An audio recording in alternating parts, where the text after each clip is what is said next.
Good morning. আমরা আজকে দার্জিলিং ছেড়ে যাচ্ছি একটা নতুন ডেস্টিনেশনে। ছেড়ে যাওয়ার আগে আজকে আমরা কোথায় আছি এই ব্যাকগ্রাউন্ড দেখে তো বোঝাই যাচ্ছে। আমরা আছি হচ্ছে সেই বিখ্যাত বাতাসিয়া লুপে, এই সেই ট্রেন ট্র্যাক। আর আজকে আমাদের সাথে আছে একজন নতুন অতিথি, তাকে দেখাচ্ছি। দেখুন তো চিনতে পারেন নাকি? চেনা যায় কে? বলো কেমন লাগছে চা পাতা তুলে? চা পাতা তো না, ঝাউ গাছে ভর্তি। আমি শুনলাম যে আগে নাকি চা পাতা ছিল, চা গাছ ছিল। এখন আর এখানে কোনো চা গাছ নেই, সবই ওই ঝাউ গাছ আর ওই চা পাতার মতন দেখতে একটা অন্য গাছে। তো ওটা তুলিনি, ছিঁড়িনি, জাস্ট ফলস তুলেছি। ছেঁড়া যাবে না এখানে।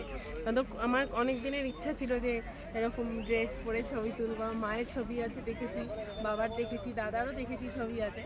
আমারটা ছিল না, কারণ আমি যেহেতু আগে কোনো দিন আসিনি, ফার্স্ট টাইম দার্জিলিংয়ে। তাই আজকে এখানে এসে শখটা পূরণ করে নিলাম।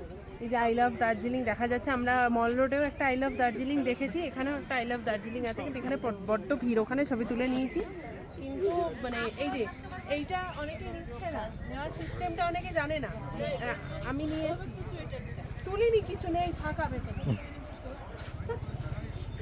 তো এখান থেকে বেরিয়ে আমরা ঘুম স্টেশন যাব। ঘুম স্টেশন হয়ে গেলেই আমাদের ঘুম মনেস্ট্রি আর ঘুম স্টেশন আর ঘুম মনেস্ট্রি হয়ে গেলে আজকের মতো আমাদের দার্জিলিংয়ের জার্নি এখানেই শেষ হবে।